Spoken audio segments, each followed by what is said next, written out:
Israeli Prime Minister Benjamin Netanyahu called the second phase of the war.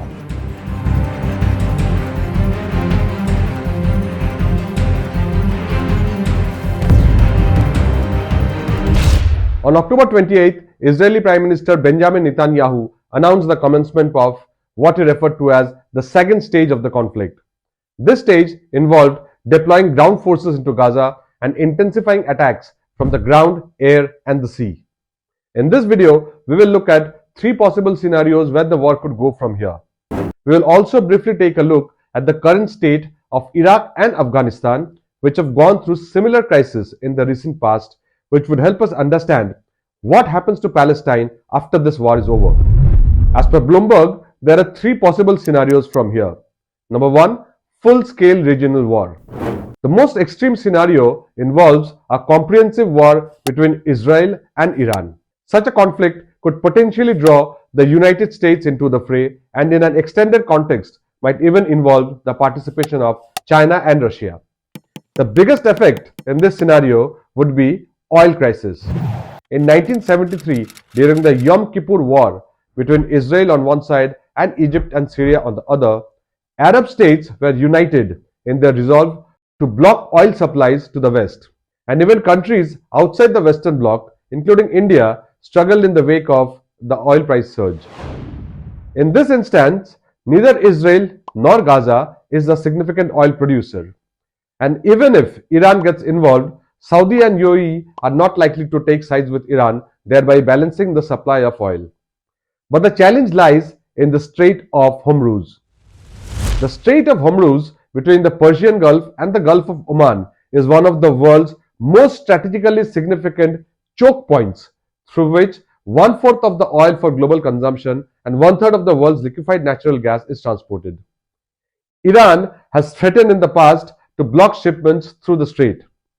A direct war involving Israel and Iran, coupled with unrest in West Asia, could see oil prices rising by an additional $64 a barrel, reaching $150. This would lead to rising inflation and worldwide recession. This could be a terrible news, especially for countries such as India and the US that are headed for polls next year. This, according to Bloomberg, is however the least likely scenario. Number two, slightly expanded conflict. In this case, the conflict extends slightly beyond Gaza, potentially involving Iran-backed militant group Hezbollah in Lebanon and Syria. In the event of a proxy war, Bloomberg projects oil prices rising to around $95, which is $5 more than the current $90, leading to a slightly higher inflation next year and denting global growth by 0.3 percentage points. The third situation is limited conflict. The most likely scenario entails a confined conflict that remains localized to the Gaza Strip with no significant expansion into the neighboring regions, but human toll is expected to be massive, as we can see in everyday reports.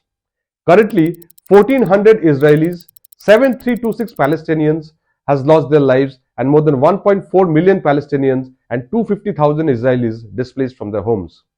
But what is more important is to predict what happens after the war. Who governs Gaza after the war? What will be the condition of the economy of Palestine? What about the fate of the innocent civilians? In this context, President Biden's recent statement towards the end of his one-day visit to the region last week becomes significant. The people of Israel are under attack, orchestrated by a terrorist organization, Hamas. In this moment of tragedy, I want to say to them and to the world and to terrorists everywhere that the United States stands with Israel. Biden compared Israel's situation to 9/11 attacks and said his country had sought and got justice but also made mistakes.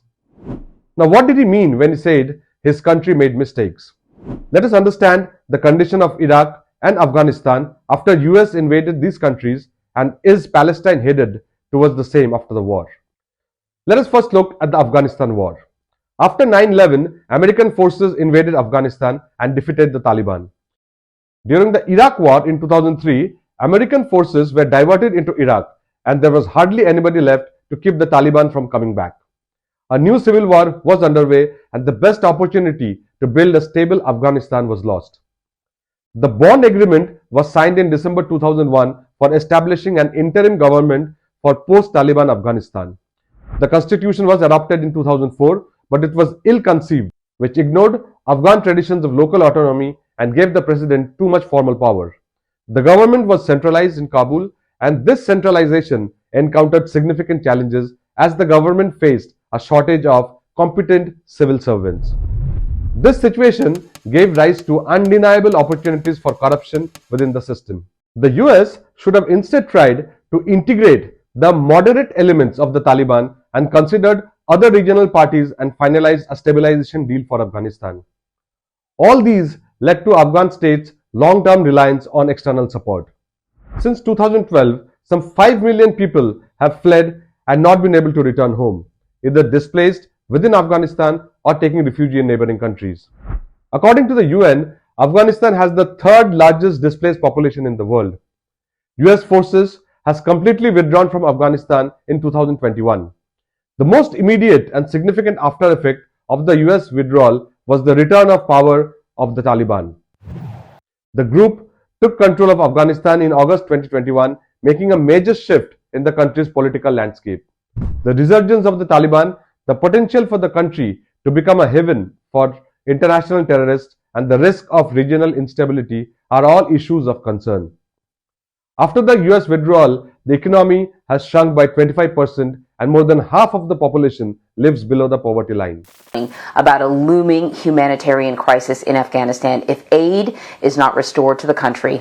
In the wake of the Taliban takeover, the U.S. withdrawal, the country is struggling through severe food shortages and the collapse of basic public services. The country is facing a severe food crisis with millions of people at risk of starvation.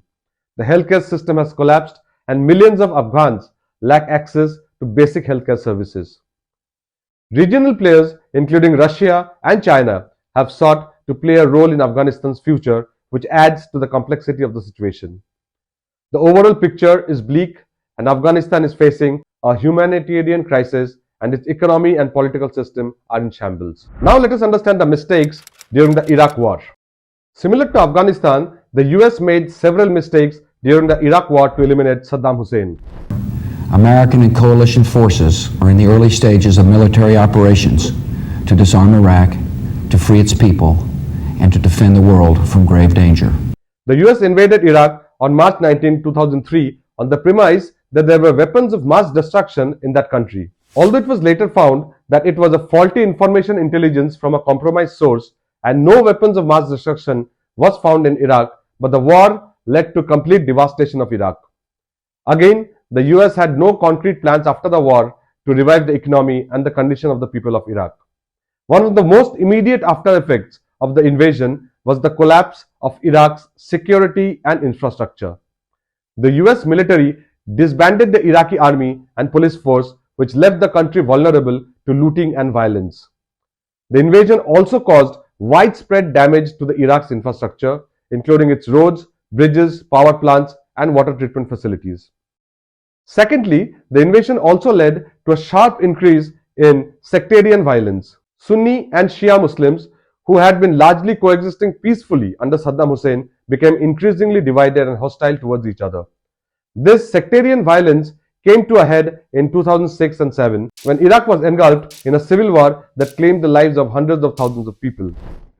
Third, the US invasion also created a power vacuum that was exploited by extremist groups such as Al-Qaeda in Iraq, AQI.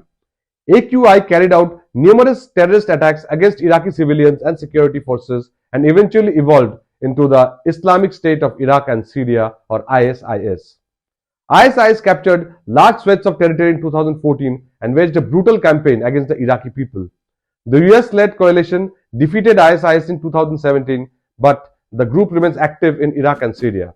Iraq is still facing a number of challenges, with the poverty rate rising from 25% in 2003 to 40% in 2021. Coming back to the current context, the question that needs answering is that what would happen to Gaza if Israel were to walk the talk and end up eliminating Hamas? Hamas came to power in Gaza after winning elections in 2006 and is seen to be popular among Palestinians than the rival Fatah. After the current conflict ends, analysts say there is a very slim chance that Israel would want to step back into the administrative role in the province that had 2.2 million Palestinians. So the international community must come together and ensure that Palestine does not face the same fate as Afghanistan or Iraq.